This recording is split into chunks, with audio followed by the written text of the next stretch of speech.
NYPA, it's time to start the show, so search for the squad and listen out for the promo with the West Wild Spitter spinners weather to a chokehold. Make it unfold, 5 o'clock.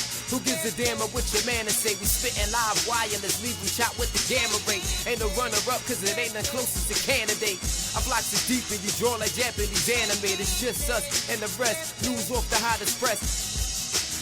Kyle Holton, Philly West, reppin' with the legends, classic interview session, politics, sports segment, live phone, call up a question, it's the NYPA, 95 connection, real people, ain't no script and cue call for direction, just team on the grind time till it's all perfection, throw it past the satellite so you can catch reception, so touch ground with us, we kill challenges, and murder it for every number on your calendars, from west to the boogie down the Greyhound in this, we Google Spot, Anchor Podcast, pocket this.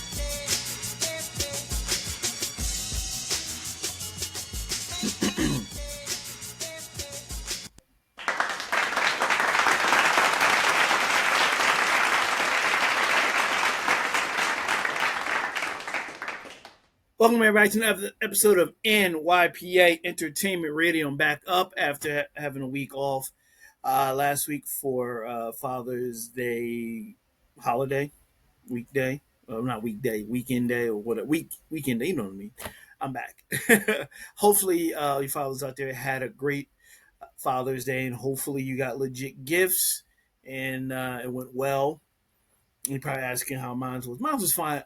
My situation is different. I'm single, so I don't have a wife or anything. So if I did get a gift, or which I did, it'll be from my mom. That's it. Everybody else well wishes, like texts and stuff like that. So only person that actually gave me legit gifts, which wasn't bullshit, was like clothing or something, was my mom. That's it. So so I don't battle back and forth because I'm single, so I don't have a wife or a girlfriend. Be like, hey, I like a watch and this and this. And I would take me out.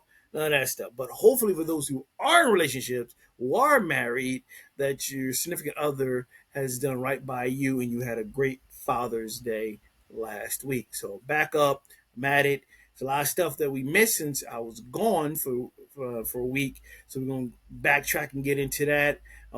So I got a lot of things I'm going to get into that we missed from last weekend into this week. So, let's get started. Now, I hate to start on a sad note, but this happened while I was off last weekend. Let me pull this up here. Ananda Lewis, MTV VJ and host, passed away. She got her start as BET Teen Summit before making her move to MTV in the late 1990s. Ananda Lewis has died as TV host for BET, where she helmed youth-oriented talk show Teen Summit for several years, and then MTV. Lewis was a mainstay of the music television in the late 90s, early 2000s, hosted episodes of Total Request Live, MTV Live, Hot Zone, and serving as one of the network's general-purpose VJs. Lewis was a key part of MTV identity at the turn of the century, often serving as the face of the more socially conscious efforts to connect with young viewers. Lewis departed MTV in 2001, creating her own talk show, The Ananda Lewis Show, which aired in syndication for a single season. She continued to make regular appearances on TV throughout the rest of her life. Her death comes after a 6-year battle with cancer. Lewis was only 52 years old.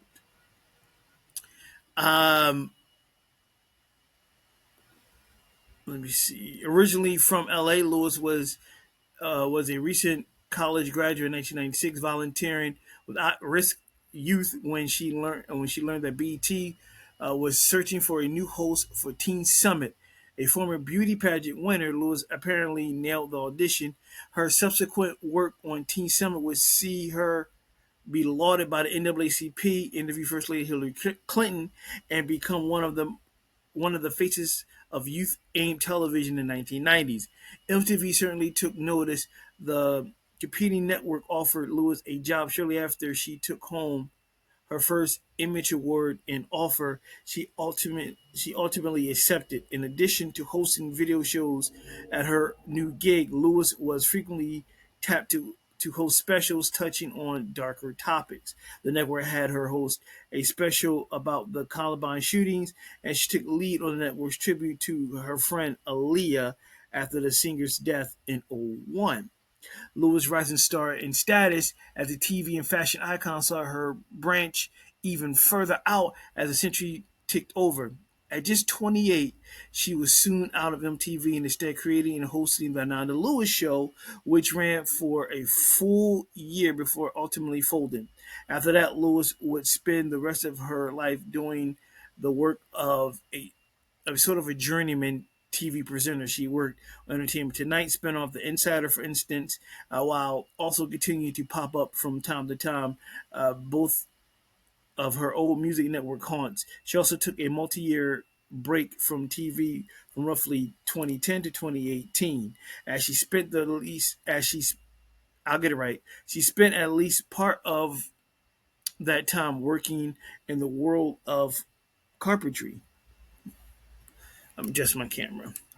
In 2020, after returning to hosting and appearing on the shows like Unexpected and While You Were Out, Lewis announced she has been diagnosed with stage 3 breast cancer. In 2024, she revealed that the disease had advanced to stage 4. Lewis' death uh, last week in the Los Angeles home was confirmed by her sister. Uh, I'm gonna get her name wrong. Lakshmi Emery. Uh, Ananda Lewis. When I heard this, it's it's part of my childhood growing up, and she's not that much older than me. But in the '90s, I remember her being on Teen Summit. Of course, when she went over to MTV in the late '90s, early 2000, she's part of that. I was blessed enough in '01 to work on the Ananda Lewis show when I was a CBS page. Uh, she's very young, like I said, and it's just one of those things where you see someone that you grew up watching, so to speak, on TV all the time and had a chance to work with them, and they die at a young age due to this horrible disease of cancer. It really it's you didn't know her personally, but I met her. It just kind of like, man, that's messed up because 52 is way too young, gone too soon, and she had a lot of years left and a lot of work left and so forth. But yeah, she left a legacy behind. Great person, very nice. I just remember she's very pleasant. Everyone always said hi, always had a smile on her face. It sounds cliche, but it's true. And one of these days, and I gotta find it. I don't know if it's here. It's somewhere in my studio somewhere. Um, I have a like a container of like different backstage pass and tags of different shows I worked on. I like to show that on the show. One of them was Ananda Lewis. I had like a multiple. I remember I'm like I usually when the show's ending, I would take more than one tag just in case I lose it just to have as memorabilia. So I have a lot of stuff from Chris Rock and Showtime with the Apollo, Ananda Lewis. I think I was E. Allen Van Zant, who ran at the same time Ananda did. The show lasted 1 year. Now, it wasn't because just ratings at the time when it appeared in '01. Right, it appeared the literally it appeared either the day before or the day after 9/11 happened. And then all hell broke loose and everything changed. So a lot of local TV shows at the time in New York City, because I worked on some of them, ended abruptly because everything was shut down, everything was different.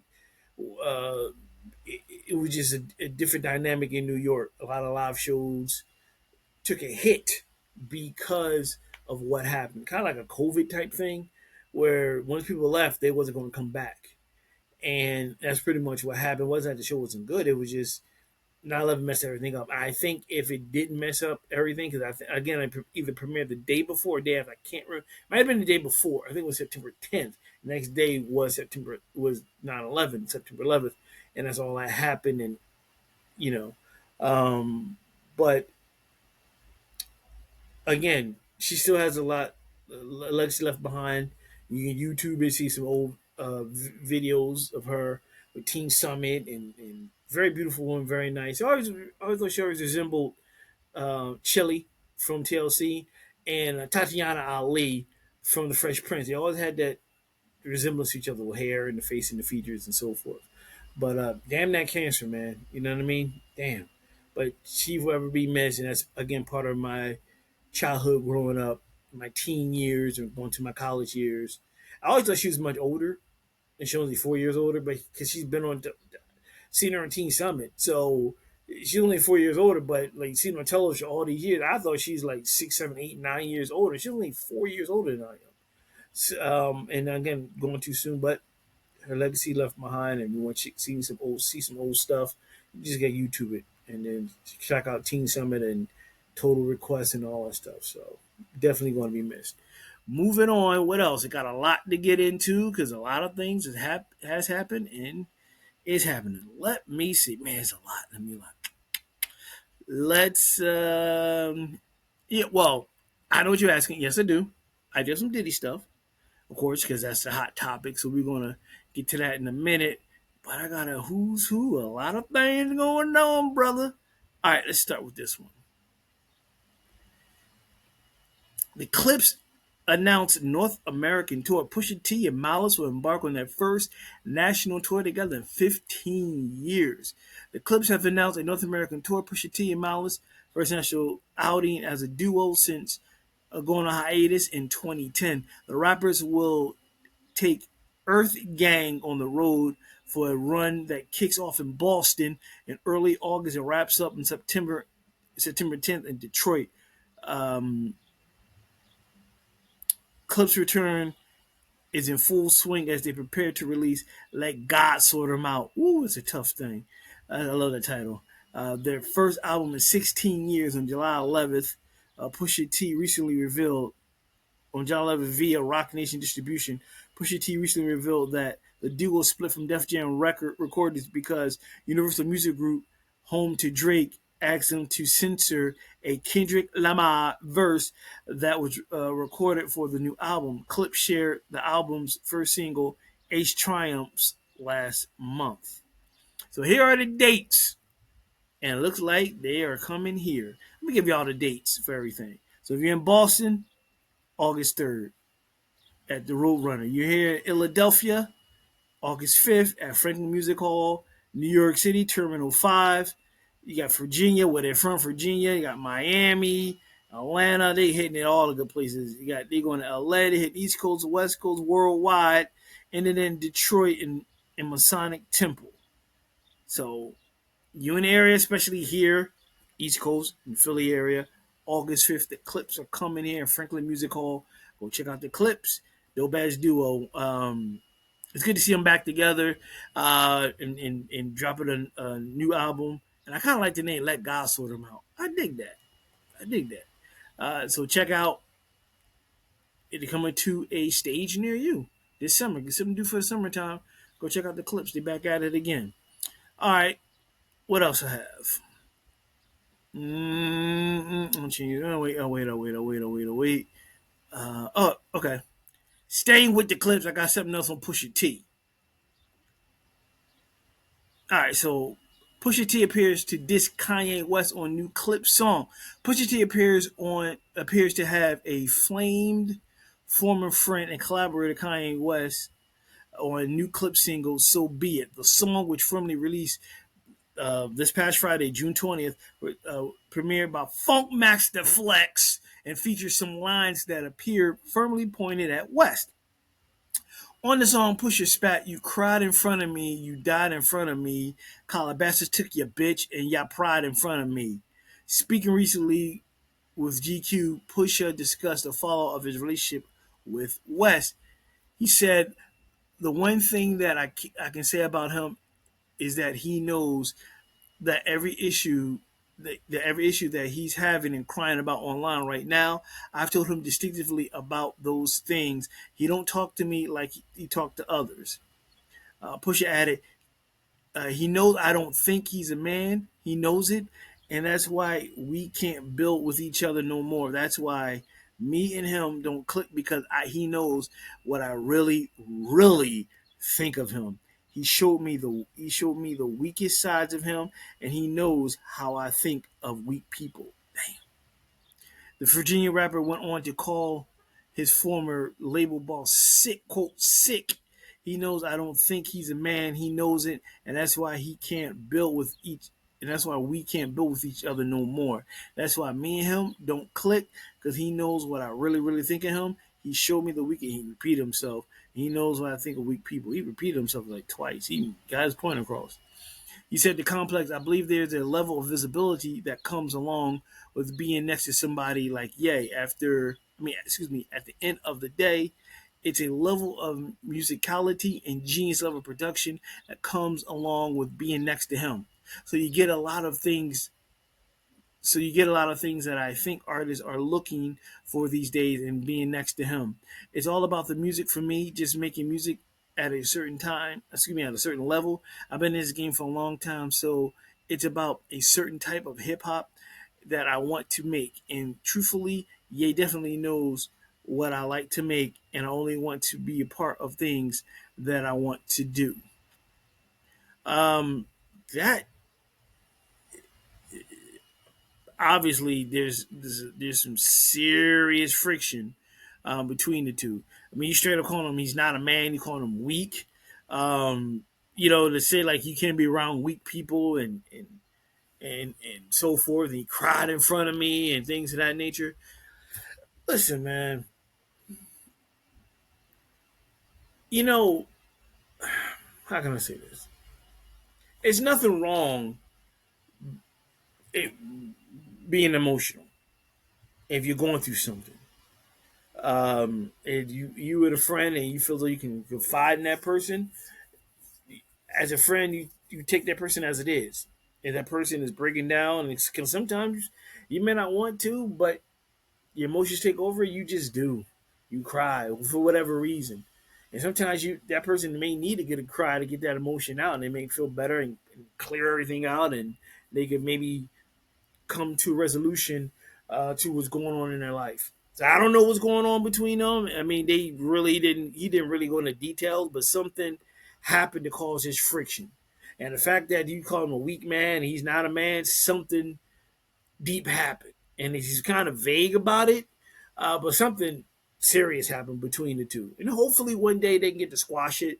Whatever it is, you got two talented cats that can make great music together if they squash whatever beef there is between them. And it's sad to see that, but hopefully they can just come to an understanding and work something out. You know what I mean? I would love to have another Pusha track with Kanye producing. This I think it'll be great for everyone. So hopefully, somewhere down the line, these two can come to an understanding. These two can become friends again and get over whatever they're having a friction about. You know what I'm saying? It's too much. Life is short, man. There's too much going on out here where people are just leaving us, whether it's through a disease, whether it's through murder, whether it's through an accident, or just life itself. And it's too much not going on. So hopefully they could uh, squash the friction and then get back to making music and having fun. You know what I mean? All the animosity. Just kind of like just hopefully it doesn't go no further than that, and they can just apologize, shake each other's hand. It won't be the same as before, but at least be friends or cordial and just keep it moving. Even if y'all don't want to do music with each other or you don't want to be close as you once was before, just squash it, be sociable. You do your thing, he do his thing, and never the two shall come across each other again and just do your thing. Period. All right, I'm gonna stay with Kanye because I mentioned him, and I have Ye, Kanye, and I mean it's a lot. I got so much here, dude. I'm a little overwhelmed. Which leads me into Diddy. All right, so let's start. Hey, stay with Kanye. We're gonna stay with Kanye. Kanye West changes his name again. Nearly 4 years after legally changing his name from his birth name to Ye, the stronger rapper has appeared to make another switch. His chief financial officer, Hussein Lalani recently referred to West as Yay Yay, and multiple filings concerning the 40-year-old businesses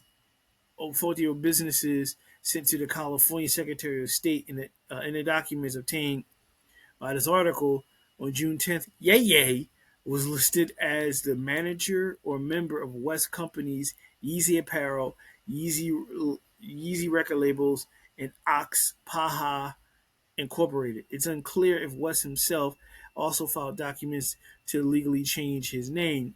In California, it is required by law to broadcast a name change request in the local newspaper before the petition is seen by a judge. As a website for the state courts noted, you must publish in a newspaper or general circulation that publishing legal notices in the county where you file your case. Wow, really? That's crazy. In the past, West, who shares Kids North, Saint in Chicago, and Psalms, but that's like Kim Kardashian, said he was drawn to the word "yay" for a name because it's the most commonly used word in the Bible. Quote, in the Bible, it means you, he explained in a 2018 interview with radio host Big Boy. So I'm you, I'm us, it's us. It went from Kanye, which means the only one, to just yay, is being a reflection of our good, our bad, our confusion, and everything. At the time, was also named his eighth studio album, Yay, explaining that it was more of a reflection of who we are. Cool. I wanted something that felt with the energy, he continued, just with the universe was giving me. I wanted to match that energy. Last month, West announced he was stepping away from his verified account on X, formerly known as Twitter, that boasts more than 33 million followers since the handle was still under his birth name. Quote, I'm going to stop using the at Kanye West Twitter because my name is Ye, he wrote on May 31st. Going to start a Ye account, and it is what it is. But he's not the only star calling themselves by a different name. Keep reading out to find out Hollywood's biggest celebs. I don't care who's changing their names. I don't know why it's a big deal. People change their names all the time because they're celebrities. Yay, yay. From yay to yay, yay. I'm calling him Kanye. That's what I'm calling him. If his mama named Kanye, I'm gonna call him Kanye. That's what I'm gonna call him. That's it. There's no yay, no yay, yay, no man Kanye. No yay, yay. Look, come on. Look, to each his own on the microphone, change your name, whatever. But you're Kanye, and I always thought Kanye was a cool name when I first heard it years ago. It was different. I said, that's a cool name, Kanye. Like it goes together. Kanye was. It's really cool. Um, Sometimes I think people like this who change their names up are just bored and nothing else to do. You know what I mean? They're like, I'm changing to yay. Then he's sitting around, got nothing else to do. I think I'm going yay yay. Yeah, I think yay yay. And for some reason I just see him just sitting around bored. It's like, you know what, honey? I'm thinking I'm calling myself yay yay. Or someone already like maybe call him yay yay. Why am I calling him yay yay? Like, yeah, I'm gonna use that. I want to make that legally my name. Yeah, yeah. Now, if you use it as a brand, like put it like on your clothing line or something like that, that's cool. But to kind of legally change your name again to just Yay Yay, there's no West, no kind, there's Yay Yay. Yeah, you have too much time on your hands, homie. I just feel. I think you just have too much time on your hands. Uh, but yeah, he's always gonna be Kanye. He's just your mama named Kanye. I'm calling Kanye. That's it. Ain't no Yay Yay. It's yeah, yeah. No. You're not getting that out of me. All right, staying with Kanye, not yeah, yeah. Staying with Kanye. Kanye West makes a shocking appearance at Sean Diddy trial and gets denied entry. Ooh. Kanye West made a shocking and bizarrely quick appearance at Sean Diddy Combs' sex trafficking trial Friday to support the fellow rapper. West, who's 48, arrived. Sorry, pop up. West 48 arrived with Combs' son Christian King Combs wearing, yeah, I said that. Christine King Combs wearing the same all white denim ensemble he sported Thursday. Completing his outfit with black sunglasses, the musician stopped to shake a fan's hand before beelining into Manhattan federal court. When a reporter asked if he was there to support Diddy, West gave a slow nod and replied, yes. He did not respond when asked whether he would be testifying on Diddy's behalf. It was confirmed that West was not allowed into the main courtroom because his name was not included on the list of Diddy's friends and family that was required to be submitted in advance to the court marshals. Therefore, he went to the 22nd went to the 23rd floor to watch the trial via TV screen in one of the overflow rooms. The Grammy winner saw some testimony with King and a few members of his team before other reporters caught wind of his presence, prompting him to leave roughly 45 minutes after arriving. He exited the building with King and what appeared to be security guards before getting into the back seat of a black car. West's wife, Bianca Cesuri, did not accompany him, even though she's in New York with him. Um, well, listen.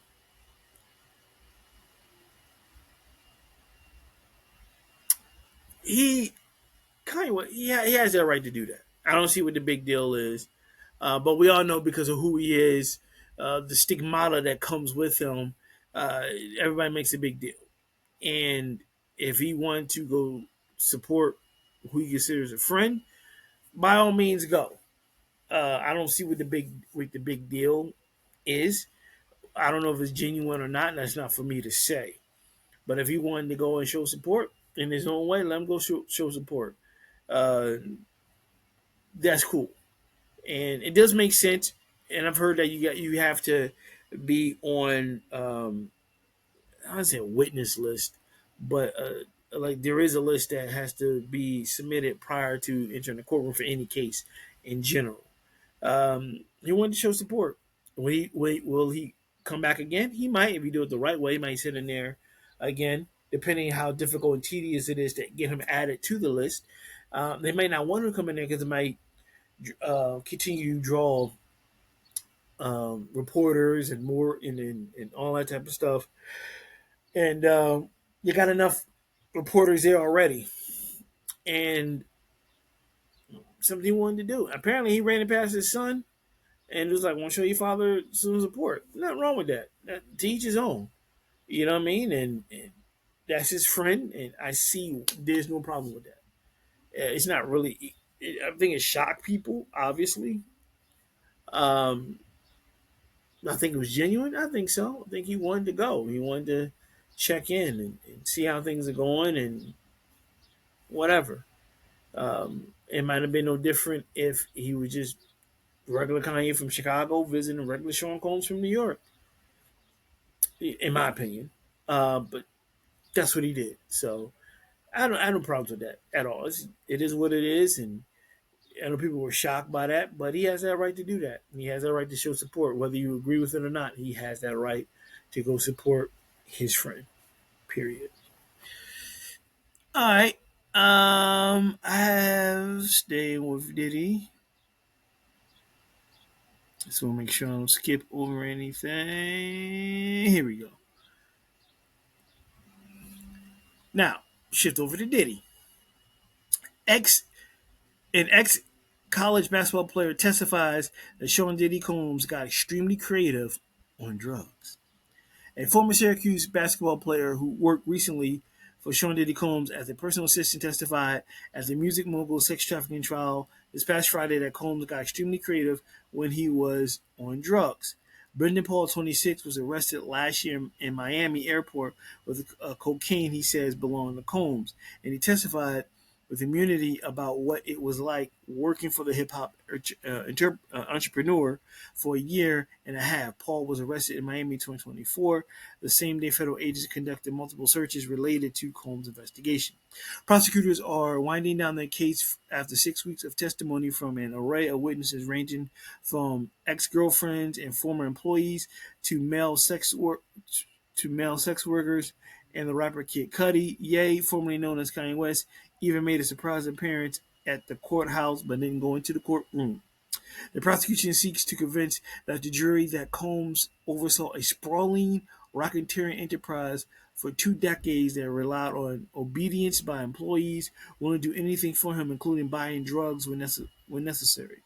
The defense attorney said Combs did not commit federal crimes, although they acknowledged that the prosecutors have exposed domestic violence during the trial. After pleading not guilty following his September arrest at a Manhattan hotel, Combs has been held without bail at the federal lockup in Brooklyn. Prosecutors were expected to rest their case by Monday, which is tomorrow, because I'm taping on the 22nd, which would be June 23rd. A defense presentation, is expected to last for 2 to 5 days. Paul said he bought drugs for Combs between five and 10 times, spent up to $500 for drugs including cocaine, ketamine, ecstasy, and marijuana. Um, he said he only did drugs with Combs once when Combs asked him to try Tussie, Tusi, also known as pink cocaine, to see if it was good. Paul said he did so because he wanted to prove my loyalty, and said he thought it was good. He continued on with we continue on with our night. We continue on with our night. He told the assistant U.S. Attorney Christy Slavic. Paul said that prior to his arrest, he had forgotten about the cocaine after collecting it while sweeping Combs' room that morning, and had accidentally left it in a bag he carried as he prepared to go on vacation with Combs and other aides. The charges were dismissed after Paul completed a pretrial diversion program. Under questioning by defense attorney Brian Steele, Paul said his heart dropped when he realized that there was cocaine in the traveling bag after telling officers at the airport that everything in the bag belonged to him. Um, well, I'm sorry. Under questioning by defense attorney, let me see. Nope, I did that already. Still asked Paul if Combs was generally happy and didn't hurt anyone when he was on drugs. "Quote, we got extremely creative," Paul responded. At another point, Still asked the witness, you would not work for a criminal, would you?" "Absolutely not," Paul responded. Slavic threw illicit Paul's mixed feelings about Combs when the prosecutor asked him just before he finished his testimony, "Sitting here today, how do you feel about Mr. Combs?" "It's complicated," he answered. Paul, originally from Cleveland, was a 6-foot guard who walked on at Syracuse University and came off the bench in 16 games over 2 seasons, playing a total of 12 minutes and scored 3 points. He later transferred to lower tier Fairmont State University in West Virginia, where he played for 2 more seasons. It was not good for the NBA. This is what I'm talking about. I love hearing stories about what Diddy used to do. And what I mean by that, it's like you knew he was doing drugs. You knew he was moving drugs. You knew he was doing all this shit. But you decided to stick with him. And then the one time you get caught, you boo-hooing and bitching on the stand, and, "Oh, it's complicated." But the whole time, you're so worried about your paycheck, you're so worried about your status in life, you didn't care. And that goes for the whole staff and everyone who worked with him and hung out with him and the whole nine. You guys are so worried about your own status and money and being loyal and all that stuff, and all of a sudden you want to shit on the man when the ship is sinking. Well, you could have stopped him when he was doing it in the beginning. It incenses me when I hear stories like this. All of a sudden, you want to start snitching on somebody where you could have said something then. You had a problem with that then. If you had a problem with it then, you should have said something. Nay, nay. You don't want to do that because then it messes up your money and messes up whatever dreams and goals you have. Because I guess he must have sweet talked you and said, "I'm going to take you to that next level, whatever you want to do. If you stick with me, you do this, I got you." Regardless if it's illegal or not, Yeah. So now the end is near. The Titanic is sinking. There's all every man, woman, and child for themselves. All of a sudden, you want to start bending over and shitting on the man. Where it was not an issue a couple of years back, but now it is. And I just don't understand that. I just don't. You playing the victim. You like y'all grown people. He's not a god. He's a human being. I don't understand. I keep saying that. I'm just like I keep saying that. He's a human being. But y'all so consumed with yourselves being selfish, you didn't care who he hurt, whether it was you or someone else. Now you care. Don't play it. No, no. You just as guilty as he is. Period. I said that. You just as guilty as he is because you let it happen. You consume drugs when you didn't have to. You carrying drugs when you didn't have to, and you get full immunity because you want to just shit on him where you've been doing this prior to getting caught. If you didn't get caught or he didn't get caught, you still be doing it now. So all of a sudden it's a huge thing. I don't know. So every time I hear these stories, I laugh. It's like now you want to say something. Now is something you need to say. It's ridiculous. And like I said, everyone who has dealt with him, worked with him, and seen it happen is held accountable for his actions. Also, they are he, she, whoever. No matter who you are, you're telling these stories. That means you were there. You let it happen. And for some reason, you're scared of another human being who's just another human being, and that's unforgivable. So you hopefully you carry that guilt with you for the rest of your life because you could have stopped them in the beginning. Period. Period. All right, let's move on. What I got? A couple of lawsuits here. Um, Here's one interesting. Tyler Perry sued $260 million over sexual harassment and assault allegations. Actor Derek Dixon is suing Tyler Perry $260 million over alleged sexual harassment, assault, and retaliation. In the complaint filed Friday, June 13th in Los Angeles, which was obtained by this article, Dixon accused Perry of creating a coercive, I get it out, coercive, I think I got it right, sexually exploitative dynamic between them while he was starring on the filmmaker's show The Oval and Ruthless, on which Dixon starred as a character named Dale.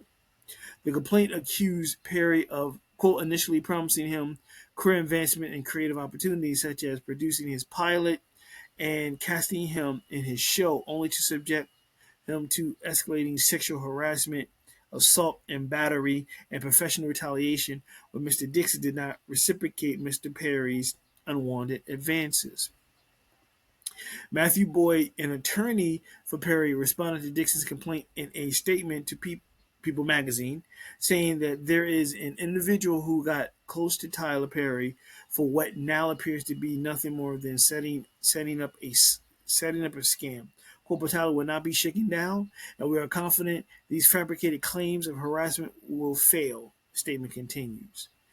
Dixon claimed he met Perry in September 2019, working the opening party for Tyler Perry Studios in Atlanta, Georgia.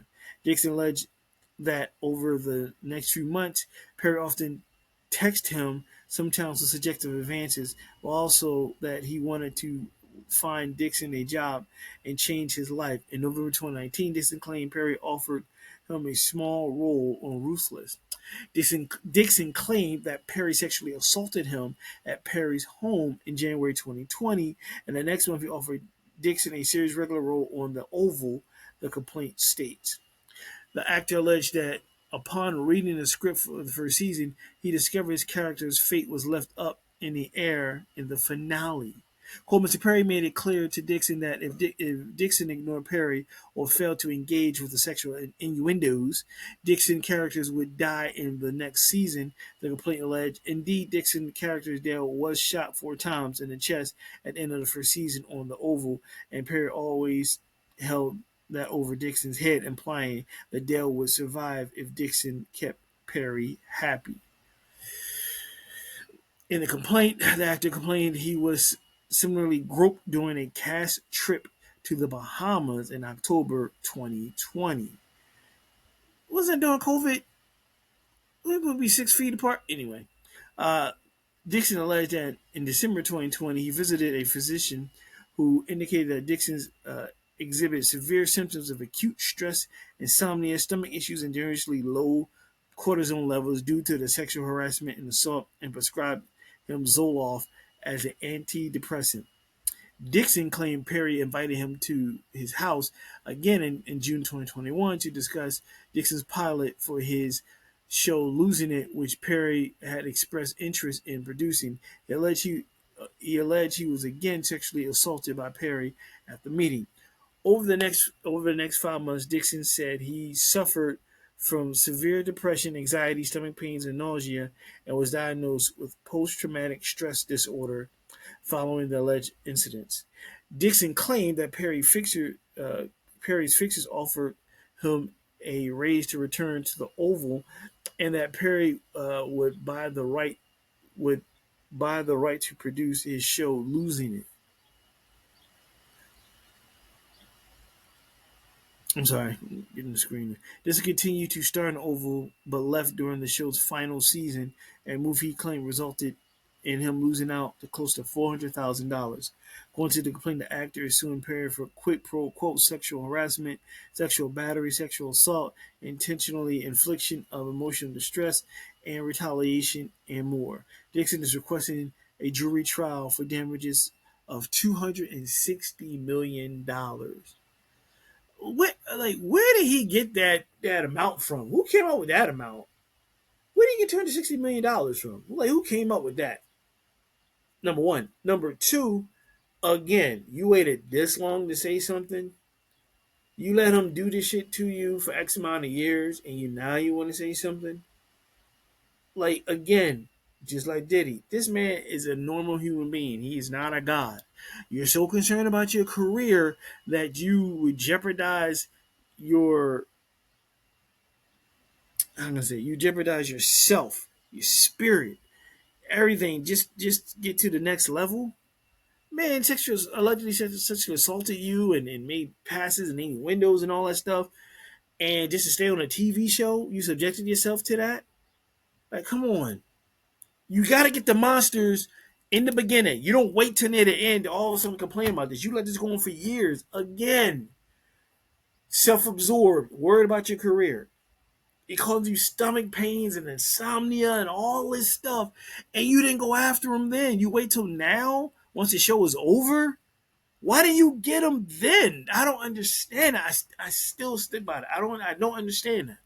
I don't understand it. Again, and it senses me why men, women, black, white, whoever, you just in this world, in the world of entertainment, you ride it out and you deal with it for all these years. And then when it seems like your time is up in a certain situation in terms of dealing with your career, TV show, music, movie, then you want to bring up all the dirty laundry. Then you want to sue them, and then it's affected me. I dealt with all these years when you could have dealt with that at that moment and at that time. Because I'm telling you, any good lawyer, any defendant lawyer will say, well, why would you wait this whole time? Why didn't you say anything then? Why wait years later to sue him, to put a lawsuit against him? I mean, it's obvious. And again, it's my opinion, but it's obvious you was concerned about your career. You wanted to get to that next level, and he was the guy to get it there. And you felt as though if you said something, he would have blackballed you. And I mean, that might came up in a conversation also. Him or his people was like, you say anything, you blackball. You say anything, you're done. You say anything, your career is over. So you're more fearful of that than your integrity. That's the word I was looking for. Like, you give up your integrity because you wanted success, because you wanted to do this TV show, you want him to back you financially and so forth. But was it worth it? At the end of the day, um, I don't I don't understand. Why would you put yourself through that? Get him then. Don't wait till years later, man. Don't. It's not worth it. But your mental health is not worth trying to make it big in your career. You think it's all just going to go away? If he's a monster that you are let's just saying that he is, then he has to be stopped right from the rip. Period. At the end of the day, I just don't understand. You should have went after him. You should have got him. I don't know. That frustrates me when I hear that, and I'm kind of like, come on, man. If he did, if he did, and I'm not saying he yay or nay because I don't know. There's his side, other side, somewhere in the middle. Everyone all together is the truth. We didn't hear Tyler Perry's side. We heard Dixon's side. We haven't heard Perry's side, but somewhere in the middle is the truth. And it's just one of those things where it's like when I hear, oh, but 2 years ago he did this and 4 years ago he did this, it's like, well, why didn't you say anything then? Why wait so long? And I'll flat out tell you, you was more concerned about your career. You just think, all right, I can pass this, I can bury this, I can get moving, I ain't gotta deal with this no more. This is part of the climbing the mountain. But no, it's not. You shouldn't have to go endure this type of um, this type of behavior to get where you want to go. You know what I'm saying? You don't have to endure that. You have to check your integrity for that. Like, come on, man. It just doesn't make sense.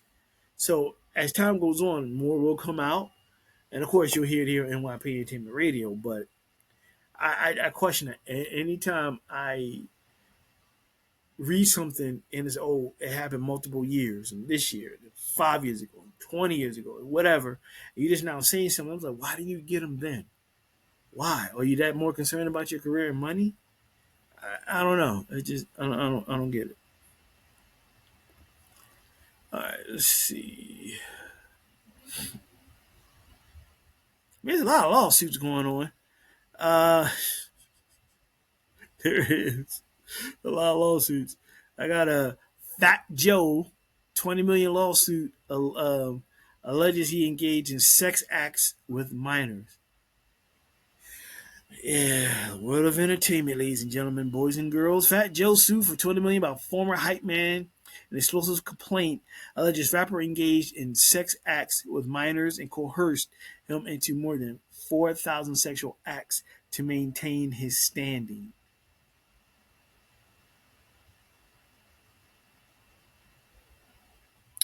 Fat Joe's former hype man Terrence T.A. Dixon this is a different Dixon, has filed an explosive lawsuit in federal court against the rapper this past Thursday. Dixon is alleging that his former boss, whose real name is Joseph Antonio Cartagena, engaged in coercive labor exploration, financial fraud, sexual manipulation, violent intimidation, and psychological coercion. Dixon adds that the hip hop star behind such chart topics as What's Love got rich and famous while he and his associates deliberately suppressed and silenced and erased Dixon's substantial creative, artistic, and commercial contributions, which were foundational to Fat Joe's professional success and personal brand. He is seeking up to $20 million in damages. The complaint filed in U.S. District Court, Southern District of New York, details so many disturbing claims about Fat Joe's alleged sexual relations with women, including minors, that it contains a trigger warning on the first page of the 157-page document. For 16 years, Dixon served as Fat Joe's so-called hype man, a common figure in hip-hop who supports the artist by energizing the crowd and enhancing the overall performance. He also contributed as a lyricist and background vocalist on such hits as Congratulations, Ice Cream, and Money Over Bitches. According to the complaint, he had an unrivaled vantage point to observe the rapper's offstage lifestyle and behavior. Dixon is represented by Tyrone Blackburn, who was also the lead counsel in a high-profile case against Sean Diddy Combs. In February 2024, Blackburn filed a lawsuit on behalf of Diddy's accuser, Little Rodney, alleging sexual assault, sexual harassment, and failure to pay his underling. 1 month later, Department of Homeland Security agents conducted raids on Combs' mansion in Los Angeles and Miami. Dixon states that the complaint that Fat Joe forced him into, quote, I get it out, y'all, humiliating situations, including sex acts performed under duress and surveillance and accompanied by threats by abandonment in foreign countries. If he refused compliance, by his own estimation, Dixon states in the suit that he was coerced into more than 4,000 sexual acts to maintain his standing within the enterprise. Most shockingly, the suit claims that Dixon personally witnessed Fat Joe engage in sexual relations with children who are 15 to 16 years old and lists three such Jane Does, including a 16-year-old Dominican girl in New York who in exchange for cash, clothing, payment for a cell phone bill, would perform oral sex and other sexual acts on the rapper's minor Doe 2, is a Caucasian female, not a United States citizen. Fat Joe began having sexual relations with minor Doe 2 when she was 15 years old after a concert overseas. Defendant flew minor Doe 2 to New York City and Miami, Florida on multiple occasions due to minor Doe's two bodies being adolescent and not fully formed. Defendant paid for her to get a Brazilian butt lift. Minor Doe 2 eventually left defendant and is now married to a professional athlete, the complaint says.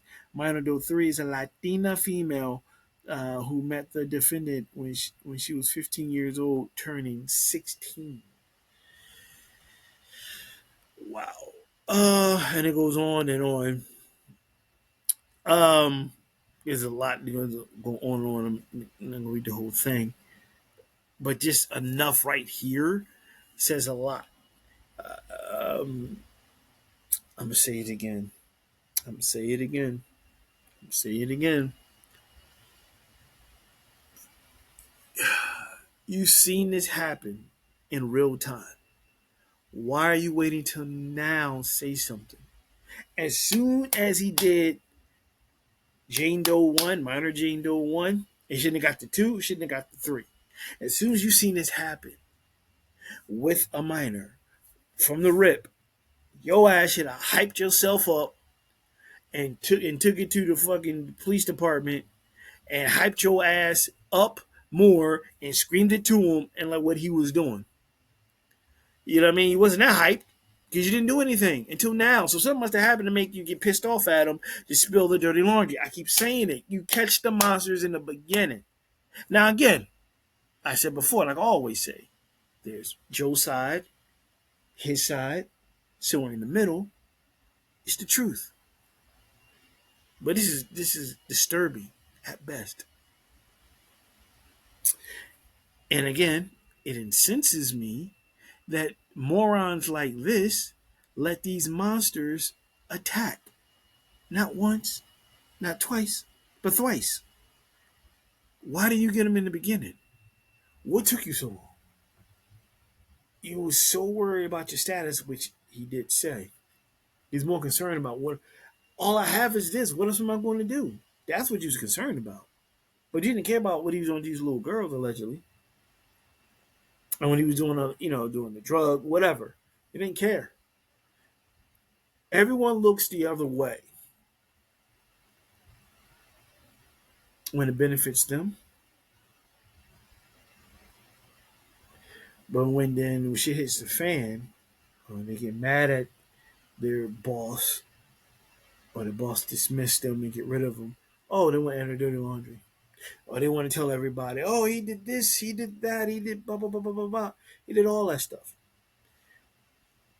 That's not how that works. He should have not gotten that far. He shouldn't have made it to Jane Doe 1 or minor Doe 1 or 2 or 3. You let it happen. So shame on you also. Don't play the victim. Don't go up there crying. Oh, $20 million. No, your ass should get in trouble also because you saw this in good time like everyone else. In real time, you saw this happen and you let it go. You let it happen. You let it happen. So shame on you. What it says about you. Like, that doesn't make it these lawsuits I'm reading and people are seeing it happen and you know it's wrong. But again, you're so caught up into making it about yourself and making it to the next level. You just, well, it's part of the game. Joe gonna get me to the next level. I'm gonna be the next rapper. It is what it is. I'm like, got nothing to do with me. I'm moving on. I ain't gonna think about it no more. I didn't do nothing. It's cool. Blah blah blah blah blah. You just as wrong as he is. Just as wrong as he is. Again, we haven't heard Joe side of it, and all this could be made up. I don't know. But what I'm saying is, if this is true, because it's all alleged, is you just as bad as he is, and you should get charges brought upon you for witnessing a crime happening and not saying anything sooner because you're worried about your status. So shame on you, man. Shame on you, and let that guilt stay with you. If this happened, then shame on you if you're full of shit and the whole thing is made up. Either way, shame on you. Period. Period. And like I said, it's gonna come out more as time goes on, and down the line somewhere we should hear Joseph Payne because these are some heavy, heavy, heavy accusations. And I didn't even read through the whole thing; it goes on and on and on. So it's something. It's not situations like this, whether it's Tyler Perry or Fat Joe. Once that scarlet letter is placed on you, whether you did it or not, and especially if you didn't do it, it doesn't go away. It never goes away. Even if you're innocent and uh, they couldn't find anything, they you come out innocent. The scarlet letter's still on you. You can't shake it. That's just what it is. You can't shake it. The person could have lied through the whole thing, but you still got that scarlet letter branded on you. See, it's easy to place on, and it never comes off. Especially if you were lied upon, especially if it wasn't the truth and whatever. Because once it's on, regardless if they're going to prove that it's the truth or not, it's on there. You can't get that off. So that's always going to track him for the rest of his life. Whether it's Fat Joe, whether it's Tyler Perry, for the rest of their life, that lawsuit's going to come up. Whether he's found innocent or not, they're going to bring that up. People ain't going to let that go. That scarlet letter is going to hang right on them because it's easy to put on and you can never take it off. Period. And it's real easy. All somebody got to say is this, this, and this. And we don't know if it's true or not. They can just make up anything to get money. And the public will believe the so-called victim first before the person who's being accused.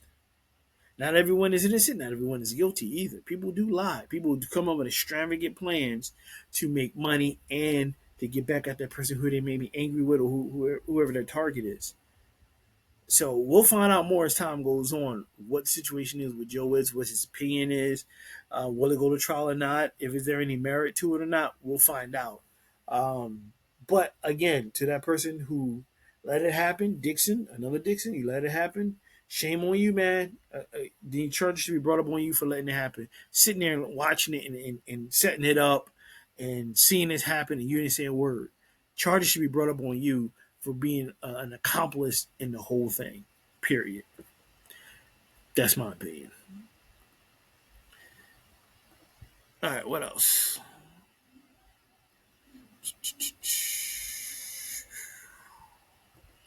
All right, another lawsuit, but this is a settlement. Byron Allen reaches settlement in a $10 billion lawsuit against McDonald's over TV advertising. All Media Group chief Byron Allen has reached a settlement of $10 billion that he filed in 2021, alleging the fast food chain discriminated against black-owned media companies in its TV advertising expenditures. Terms of the settlement was not disclosed. The deal averts a trial that had been scheduled to begin in federal court in Los Angeles next month. The sides announced the agreement in a joint statement issued late Friday. Quote, "We are pleased with Mr. Allen has come to appreciate McDonald's unwavering commitment to exclusions and has agreed to refocus his energies on a mutually beneficial commercial arrangement that is consistent with other McDonald's supplier relationships." McDonald's USA said in a statement recently. It continues, "Our company's unique three-legged stool model relies on mutual respect. We look forward to ESN's contributions to the betterment of our system." Allen's suit hinged on his assertions that McDonald's habit of buying ad time on media outlets that target black viewers was discriminatory because those purchases were made from a budget set aside for what the complaint described as the African American tier of outlets. Allen's suit urged that the practice was damaging to black media owners because that tier had more limited dollars available than a general tier that the company used by reaching broad based audiences on the largest networks and platforms. The suit was filed by Allen Media Group Entertainment Studios and Weather Group units. Quote, we are pleased to find a resolution that maintains our business relationship, Allen said. During the course of the litigations, many of our preconceptions have been clarified, and we acknowledge McDonald's commitment to investing in black-owned media properties and increasing access to opportunity. Our differences are behind us, and we look forward to working together. It is unclear if the settlement incorporates any larger changes to the fast food giant's ad buying practices. In December, Allen complaint survived a motion to dismiss from McDonald's when U.S. District Attorney Judge Fernando M. Ogun, I butchered that name, I apologize, ruled he believed that the case was a close call that would benefit from a full hearing. Allen has largely prevailed in a series of civil rights lawsuits filed against major players in the media and advertising over distribution deals for his channels and ad sales. Allen reaches a settlement with Comcast in 2020 with a long-running litigation that went to the U.S. Supreme Court to rule on one aspect of the case. He also reached settlements with DirecTV and Charter Communications. Allen started his company more than 30 years ago with a single talk show that he hosted. Today he owns numerous lifestyle channels, the Weather Channel, and digital outlets including the Griot, HBCU Go. He has invested in TV stations during the past 10 years, but earlier this month tapped investment bank Moelis and Company to help him sell the collection of 28 network affiliate stations in medium and small markets across the country. Byron Allen is the fucking man. This stand-up comedian went just from standing up and being a stand-up comedian and being on those talk shows like That's Incredible and the Byron Allen Show to being a billionaire. Very smart man. He took McDonald's to task and he got what he wanted. And hopefully going forward, we'll see what happens next with McDonald's and advertising towards the African American community, and hopefully for the betterment due to Byron Allen stepping up, putting the mirror up to McDonald's is like showing them reflection, like you're not going to do this. I'm going to stop you, and that's a good victory for that. For him and for us and so forth, and hopefully for other fast food chains and any other corporate companies that you're not going to be shitting on African American culture. You're not going to be doing that. So kudos to him. Thank you, Byron, for that. And we'll see what happens going forward. And then my advice to anyone else, Byron Allen's watching you. And if you can fuck around with us if you want, run up on Byron. Run up on him. Run up on Byron. He's a billionaire. He'll whip your monkey ass. Run up on him. Don't mess with Byron Allen, y'all. Don't mess with him. I'm telling you. Man, he's a billionaire. He'll sell you and sell your family and buy it back in 5 minutes. I don't know what that means, but he will. Uh, see, I got some more. All right, here you go. Slick Rick returns after 26 years with Victory album improves. Hip hop storytelling still reigns.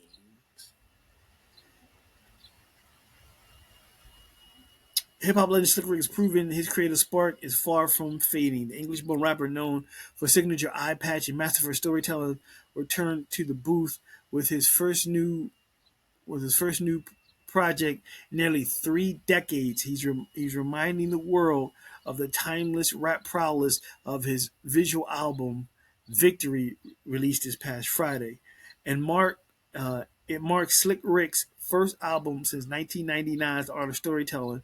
The new project is largely self-produced, with the rappers handling 95% of the production and sharing executive producer duties with Emmy-nominated actor and occasional rapper DJ Idris Elba. Big Driss. Let's do call himself DJ Driss. Anyway, who appears on the album alongside Nas, Giggs, and Estelle. Quote, you were a young adult been a middle-aged man, and now you're an older man. So my mentality has to grow with it. Says Slick Rick, known for his rap classics such as Children's Story, Lottie Dottie, with Dougie Fresh and Mona Lisa. His debut album, The Great Adventures of Slick Rick, in 1988, classic album. Hit number one of Billboard's R&B and hip hop charts. Victory was 4 years in the making with Slick Rick, now 60. Wow. Writing and recording the album between his birthplace of London, then France, while the visuals were filmed in the United States, United Kingdom, and Africa. Slick Rick believes his voice still resonates in hip hop. He said the subjects he tackles have grown with him. Can't can't always be children all the time. He said we grow, talk about things that interest us at this age. In a recent interview, Slick Rick spoke with Associated Press about how storytelling plays a role in today's rap, his relationship with Elba, and how hip hop has no limitations. Um, I heard the song with Nas. You got two legends, and Slick Rick always had just had a smooth ass voice. I can't wait to hear the rest of it. Big Driss, Idris Elba, one of my favorite actors who dabbled in music and is a DJ. I want to hear some of the tracks on that. But Slick Rick, man, woo, I think Lottie Dottie, either Lottie Dottie was the first rap that I memorized.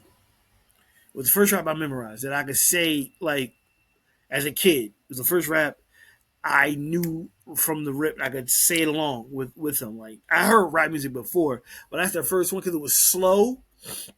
You understood everything he said. And it was with Dougie Ray, Lottie Dottie, we like the body. It was real slow. Let me stop for YouTube, shut me down for copyright infringement for saying Lottie Dottie. Um, so the show, and he's just been around for a long, art of storytelling. Um, yeah, Silk Rick is a man. So I heard the one with him and Niles on there is dope. So go check out that album. It dropped. And I definitely want to hear some more tracks. And I'll let you know how I feel about it. But good to see an icon, a legend like Slick Rick still out there doing this thing. And he definitely is one of the cats that don't get his balloons. You know what I mean? He really needs to get his balloons because we don't say much about him, and we need to. And him and Dougie Fresh was hitting it hard in the 80s with the show. The horn.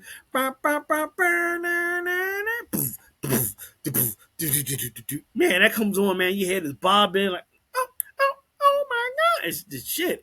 Again, let me stop for YouTube. Shut me down for copyright infringement for rapping on here for somebody else's song.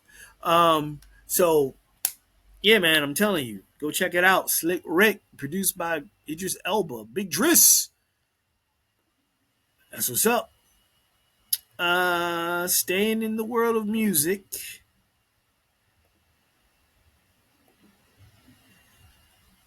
Rick Ross honored with street named after him in Mississippi. Let me see. Sorry. All right. When Grammy-nominated rapper and entrepreneur Rick Ross returned to his hometown of Clarksdale, Mississippi on June 19th, he was welcomed with something extraordinary, a brand new street bearing his name. This isn't just about fame, it's about heart, it's about roots, it's about legacy carved into the place where his journey began. At 12:32 p.m. on Thursday in front of the Wingstop franchise at 300 Issaquena Avenue, Rick Ross, born William Leonard Roberts II, was met with cheers. The crowd included city leaders, community members, and longtime fans as balloons floated overhead and cameras flashed. Mayor Chuck Epsey stood beside the rapper during the unveiling of Rick Ross Way. See, Rick Ross got his balloons. Mayor Epsey recognized more than music and business success. He honored Ross's commitment to the city. We not only honor his music legacy, but we honor his heart, Epsy said. It was a moment that reminded everyone real heroes give back. Ross's connection to Clarksdale runs deep. The city in Delta, Mississippi shaped his youth. It shaped his vision. And even after rising to fame, he returned often. He built his businesses. He supported local projects, and quietly he did things behind closed doors that mattered just as much as his public acts. Um, his blended beats with businesses, Wingstop franchise across the South, including the new Clarksdale location, Luke's Bel Air partnership, supply chain product ventures like Bugatti bags, consumer products such as slippery soap, now in the 400 plus AutoZone stores, beauty and styles ventures like Smiles by Mario Montoya. In every arena, Ross doesn't just invest; he builds, mentors and scales. It reflects his view that success is multiplying opportunity. That is dope, man. I like to hear stuff like that. Different types of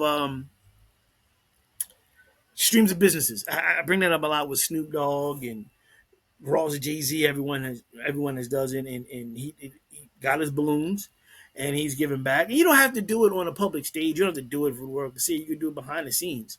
Not everyone has to know what you're doing, but because again, like I said, the music thing it fizzes up quickly, and you need to invest your money in other things, different streams of revenue, and have other businesses, and they keep going. And kudos to him, man. He doing his thing. He got the wing stops, and he's giving back, and that's something that I think a lot of people need to do, black, white, other, whoever, is to give back to your community, give back to the people who helped to get you there. We in this day and time we need it, and I think it would be really cool to see. Around the South Land is really cool. It would be really cool to see others do that. I think it's makes me feel good to hear positive things like that. To see someone go from nothing to something, gives back, um, provide job opportunities for others by opening up these businesses, open up a wing stop or clothing store or online store. You got to hire people to do that, and that gives uh, people income, gives the community income, and it helps the city and the town or county that you're in, and that's really cool, man. I think that's kudos to him on that one. That's a good thing. It's good to see someone, African American male, hip hop artist, to put him in that light. And it should have been more of a national thing. Now this should be New York Times. This should be on Entertainment Tonight. This should be leading the news. And I'm guilty of that also because I started off with the, you know, Kanye and all that stuff. Um, but this should be more of that out there. But I'm sure a lot is going on. A lot of other artists are doing great things. They don't need the publicity. Some of them don't want the publicity. Some of them just want to just do their thing and keep it moving. And there's nothing wrong with that at all. I find it admirable to just do it from your heart and not do it for publicity or whatever. So kudos to him, man. My hat's off to him for doing that. Keep up the good work. You know what I mean? It's dope. There's nothing more I can say. That's dope, man. I like hearing good stuff about that. That's just really, really cool. Really cool. Really, really. So I gotta, yeah, I hear from him, man.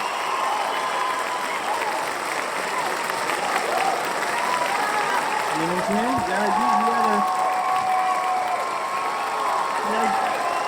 That's all. Blues on the air. Now,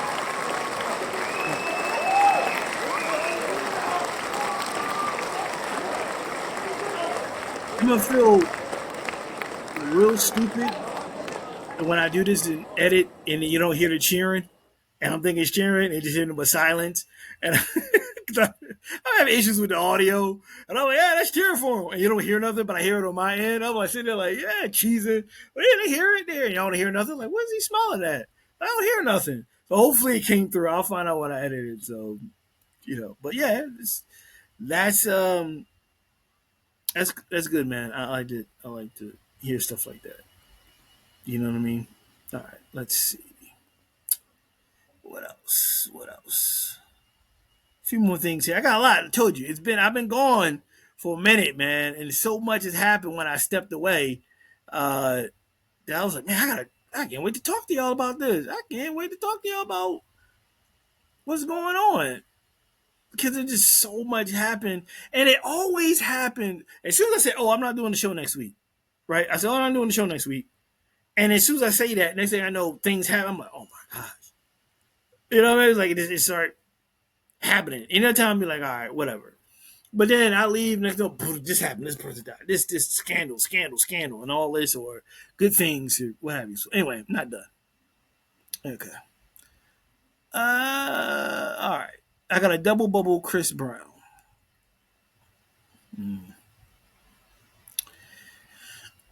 Chris Brown has woman removed from concert after accidentally throwing drink at him.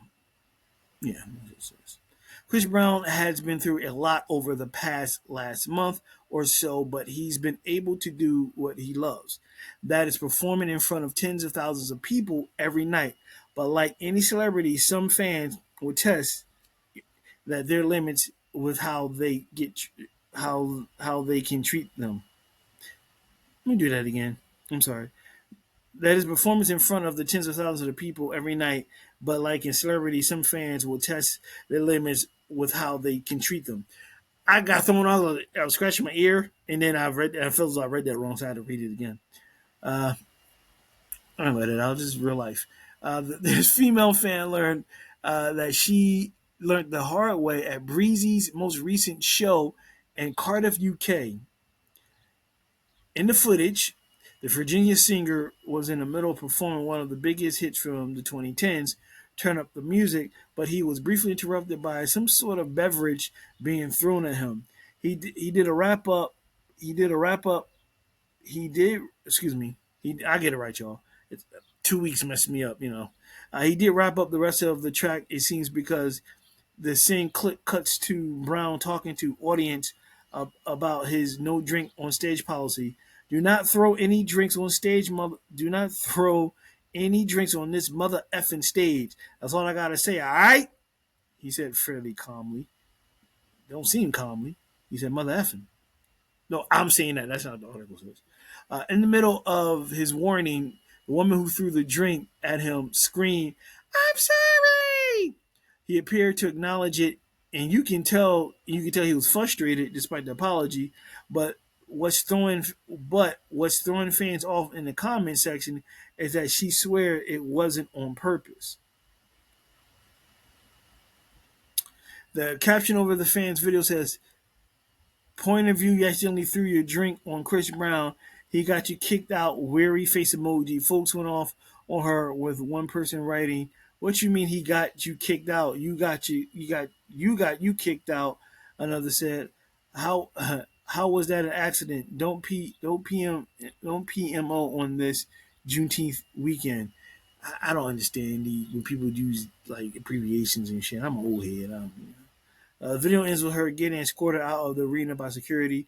It's unclear what her punishment will be going forward, but of course, that it's if there will be one. This may be an extent of it, but no one knows. Uh, Brown is now a couple of weeks into his extensive Breezy Bowl 20 World Tour, will start on June 8th. He will be done in the UK on July 5th, the United States on July 30th, with Miami being the first stop. The tour ends on October 8th in Washington, D.C. It was in jeopardy of missing. He was in jeopardy of missing on the tour following an alleged 2023 assault in the UK. He was luckily granted bail in late May, allowing him to hit the road. He did recently plead not guilty on the charges. He's still active. Um, I don't know how you accidentally can throw a drink.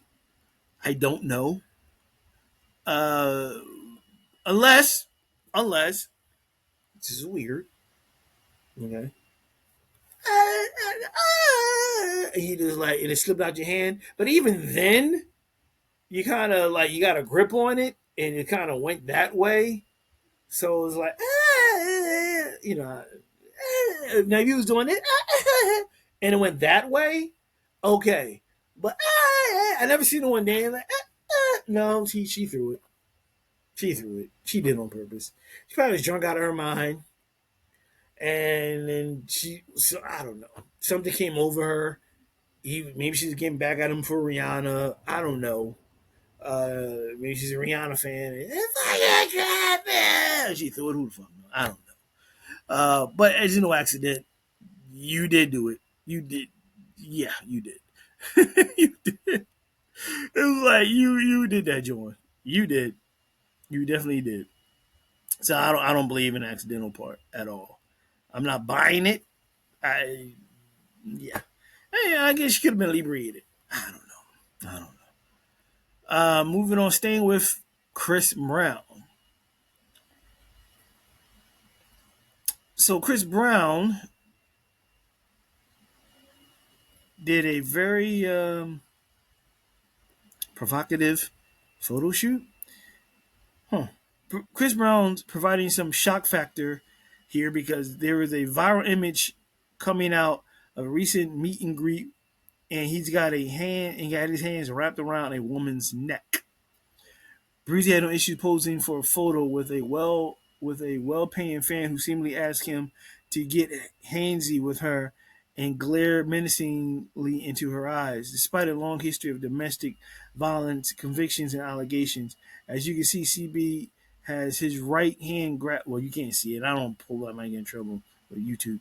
Has his hand grasping the heavily tattooed woman's neck as she straddles him in a chair. He also got an intense look on his face. It's not exactly the best look for Breezy given the history, but this meet and greet reportedly cost $1,200, so it seems money talks. Okay, okay, okay.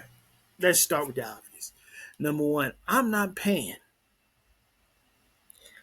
$1,200 to meet anyone.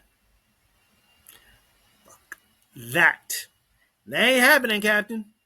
I'm not doing it. $200 to go towards something else. You can kiss my ass on that one. I don't care who you are. I don't care. I'm not paying $200 to go in your pocket to meet you and then wrap your hands around my neck and stare intensely into my eyes. What bullshit is that? What the fuck is wrong with that bitch? What's wrong with you? And then you go along with it. He could have been like, nah, I'm not doing that. And then your PR people, and people were like, nah, we're not, no, Chris is not doing that. Just hug him, kiss him on the cheek, do a regular standard peace sign, do like a pound, then like, thumbs up, like, do that, but not to wrap around the neck and look intensely into my eye like you're going to choke me. He does not need that publicity. So the PR people dropped the ball. He dropped the ball. That joint is crazy, number one, for paying $1,200 and for asking that request. What's your end game of doing that? Yo, I paid $200 so he could put his hands around me like he choking me. Look at that, this cute. Ain't this cute? Look, honey, look. Show your kids and your grandkids that. Like, the man who has a history of domestic violence. The fuck is wrong with you? The fuck is wrong with these people? It's on both sides. You're wrong. Both sides. He shouldn't have did it. His PR team should be like, no, we're not doing that. Like, nah, that's bad. That's a bad look. You got too much. No, just shut that down. $1,200 to meet someone that, mind you, these meet and greets like this are 2 to 5 minutes. Quick, you in and out. That's it. There's no more. There's a long line. They're rushing you. So like 2 to 5 minutes. If you're nice, you're pretty, extra boobsy or something, you might extend to 10 minutes. However, 2 to 5 minutes is what you're going to get. You get in, you get out, you shake their hands, you do a quick pose because it's a long line, you want to hold the star up. He's making $1,200. You out of your goddamn mind. I don't care who you are. There's a lot of people I like, but I'm not paying $200 just to shake your hand or take a picture with you. Fuck that. There was John Cena, WWE wrestler, actor. I think it was the WWE had dinner with John Cena, for WrestleMania time. If I'm correct, I'm trying to remember. I think it was $8,000 to have lunch with John Cena. It's $8,000. It was like really high, $8,000. This is 1,200. It's $1,200. It was eight.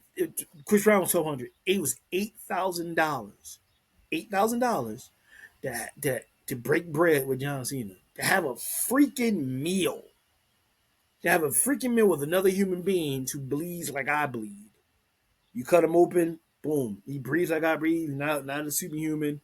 Just to have a conversation with another human being, you're paying $8,000. Just take a picture with another human being, paying $1,200. You're a moron. And forgive me if you do that, but you're a moron. Forget that. Like that money can go to something else. All because you can tell your friends I met so and so. Come on, like come on. Like why would you do that to yourself? That's stupid. That's ridiculous. It's ridiculous. Why? Yeah, it's stupid if you do that. I don't be mad, get glad. I don't care, but it incenses me because it does when I read stuff like that. When people pay good money, hard-earned money, and waste it because you want to have a dinner with someone, you want to buy the jacket they used to wear, you want to straddle them in a chair, have them choke you. Like what the fuck? Weird. That's just stupid, man. It's like, come on. Like you just like what? But this like the old saying goes: "This is a sucker born every minute." You're a sucker. You want to spend that money and blow it up for a couple of minutes of whatever. By all means, go right ahead. Pfft, you ain't getting it out of me. All right, moving on. And, two more, and I'm gonna let you guys go. Memphis Bleak shares. Sorry. Memphis Bleak shares the real reason why Jay-Z left Rockefeller Records. Memphis Bleak is shedding new light on his long discussed fallout between Jay-Z and the original Rockefeller Records crew, offering insight to Hof's decision to distance himself from Dame Dash and others in the early 2000s. In a recent interview, Bleak, one of the few rock artists who has constantly stood by Jay-Z's side, broke down the mogul's mindset at the time and explained why he never felt abandoned or slighted by his longtime friend's meteoric rise. Quote, I knew he had to, Bleak said, referring to Jay-Z's departure from Rockefeller fold as he transitioned deeper into the corporate world. For Jay to be where he at, he couldn't be around us every day.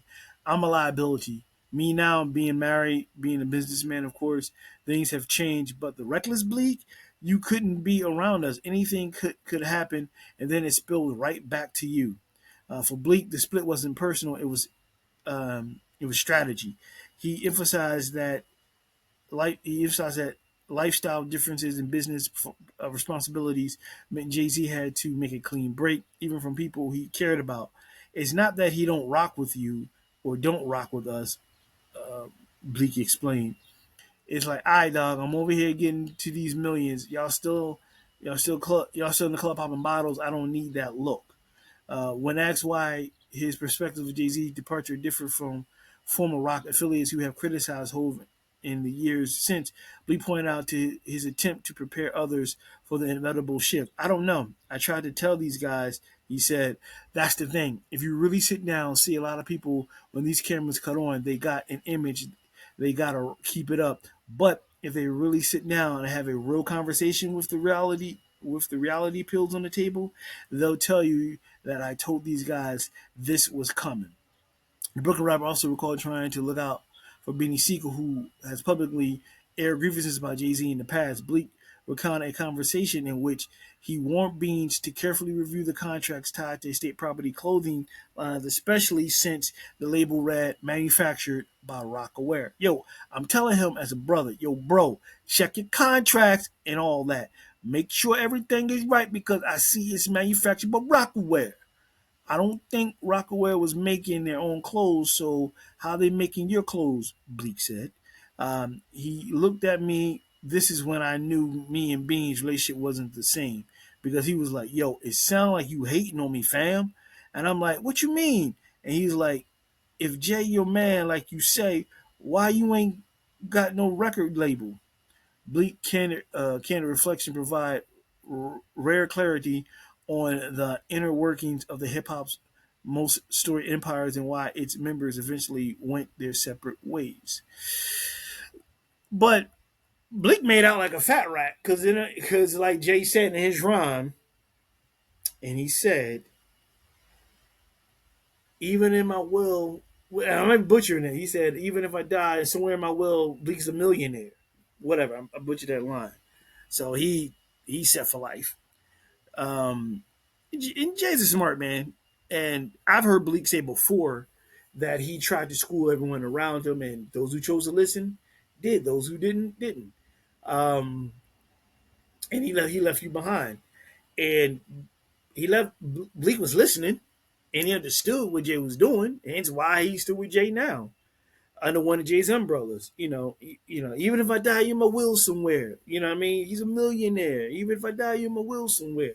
Um, so he was listening, and he got put on afterwards, and everybody else has their own point of view. So again, there's Jay's side, there's the other side. So in the middle is the truth. And I heard recently, um, Beans gave his opinion on how he felt about Rockefeller and what happened during the trial and all that stuff. And you know what I mean? Listen, it's the old adage of everyone can look at the same picture but see different things. You know what I mean? Six people can look at the same picture and see six different things. So that right there, like Bleach experiencing from Beans and a Million and so forth. We don't know. I've heard a story that Jay just nothing personal, but cold-hearted businessman. He trying to make his millions. He had a plan, and again, I think Bleak listened. No one else did, and I think Bleak is running one of a couple of Jay-Z's businesses under that umbrella. You know what I mean? He haven't rapped since. He's set for life. Jay even said he's set for life. You know, even around even Will, he's a million. Whatever. I butchered that line, but y'all know what I mean. Listen to y'all know. So, but everyone has a different story. There's Jay's side, there's their side, everyone. I've been saying it forever. Somewhere in the middle is the truth. Will we ever know? Who knows? His point of view might be different than others. But like I said, six people looking at one picture, you get six different opinions. So, one more, I'm gonna let you go. Comedian John Mulaney says Olivia Munn's Miss Rachel comment sparks threats. John Mulaney condemns threats against family after Olivia Munn's Miss Rachel comments. Speaking out against violence threats directed at his family. The comedian's 42 said in an Instagram story on Wednesday, June 11th, that his wife Olivia Munn and their kids have been receiving violent and threatening comments and messages because she made an innocent comment about what children programs we like, which has somehow unbelievably been conflated with not caring about the deaths of children in Gaza. Munn recently sparked the backlash after she told People magazine that she doesn't allow her children to watch YouTube star Miss Rachel. People's editors later shared that they removed the article about Munn amid violent threats. On June 11th, we took the unusual step of removing the post titled Olivia Munn doesn't like her kids watching Miss Rachel. Here's why. Due to the violent threats that escalated towards the interview subject and her family, the outlet shared, there's no excuse for these abhorrent attacks, and we will always prioritize safety above all else. Miss Rachel, whose real name is Rachel Griffin Acuzo, has been outspoken in her advocacy for Palestine children, though Munn made no mentions of that in the interview.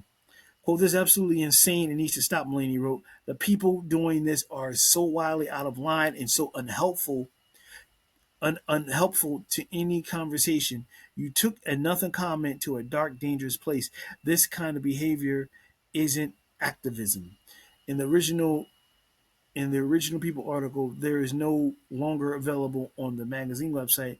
Munn said that I know kids love Miss Rachel, and the thing is, I can't watch it. I'm not going to spend the rest of my life going crazy. She added, these kids shows drive me crazy.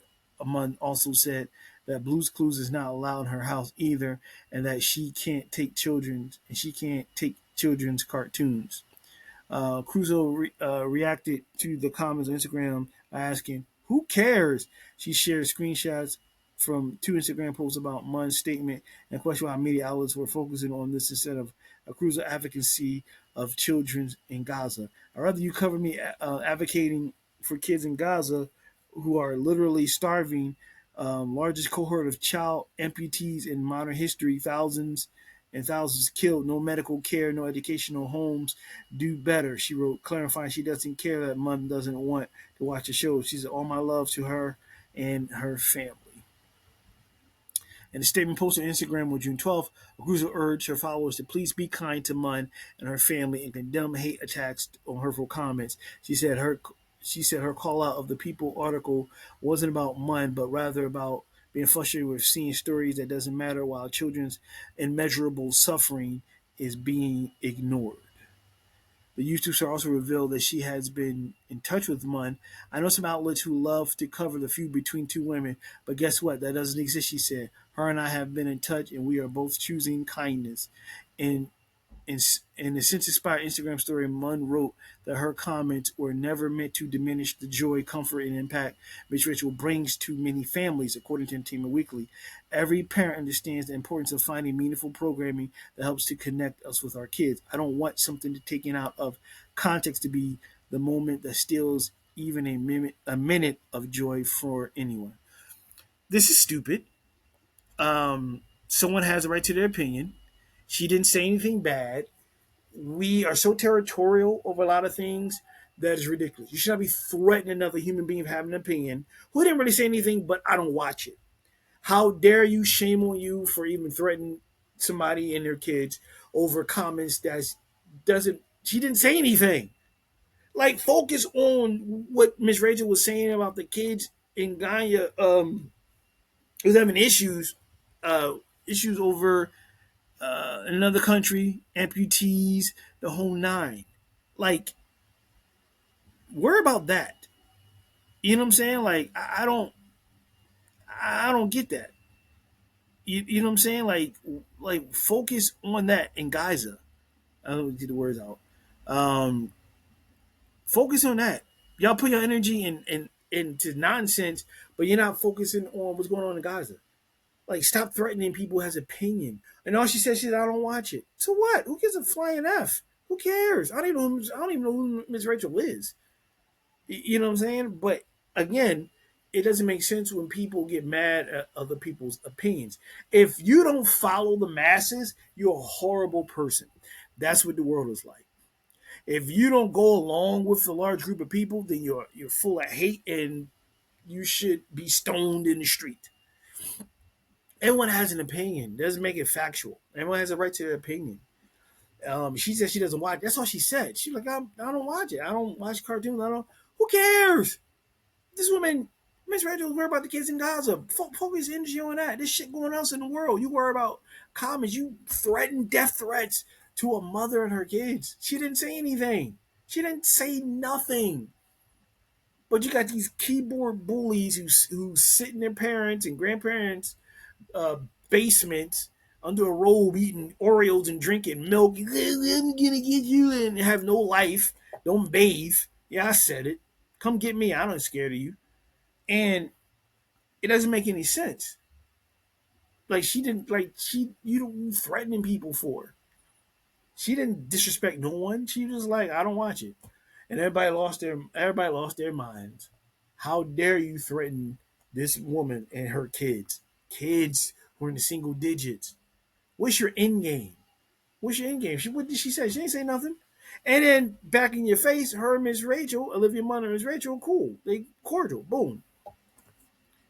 But it's just the nonsense nowadays with social media is ridiculous. I think social media is the best and worst thing ever created. It's good to get out there and be at times the voice of the voiceless, promote good stuff, but it's also horrible. Whereas people use it to bully people, threaten them, the whole nine, and it needs to stop. So I'm glad that Miss Rachel and Olivia Munn squashed it and to be over with.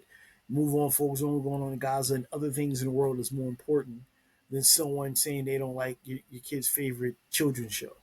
Ooh, come on, get over yourself. Really, get over yourself. Anywho, that's it for this week's show, NYP Entertainment Radio, the final season. And if you look at the time, I went almost 2 hours this week. Old school style, baby. I told you, in starting the summertime, I do a little hour and a half, 2 hours type stuff. So I'll fluctuate. I might do an hour here, an hour and a half here, hour 45 here. I'll fluctuate. But Lord willing, I'm back at you next week here on another episode of the final season of NYPA and Tim Radio. And remember, hit the subscribe button on YouTube and on Spotify to get notifications for new episodes of NYPA Entertainment Radio and other platforms to come. And don't forget, in 2026, transitioning over, to a new show. Who is Kyle Graham, coming to you here in Riverside FM. Similar format, same me, just moving on. Just closing this chapter of this book of NYP Entertainment Radio on my own terms and my own way. And we'll get into that near the end of the year when I wrap things up for the final season of NYPA Entertainment Radio. Ladies and gentlemen, boys and girls, everyone have a safe week. Summertime. Heat wave is coming if you're on the East Coast, West Coast, Midwest, and down South. Try to stay cool. Try to stay positive. Try to be safe. Lord willing, I'll see you next week right here on another episode of NYPA Entertainment Radio. Can't do the outro, how YouTube get. So we do the clapping, fade to black, see the logo, and then the show ends. I'll see you next week. NYPA Entertainment Radio.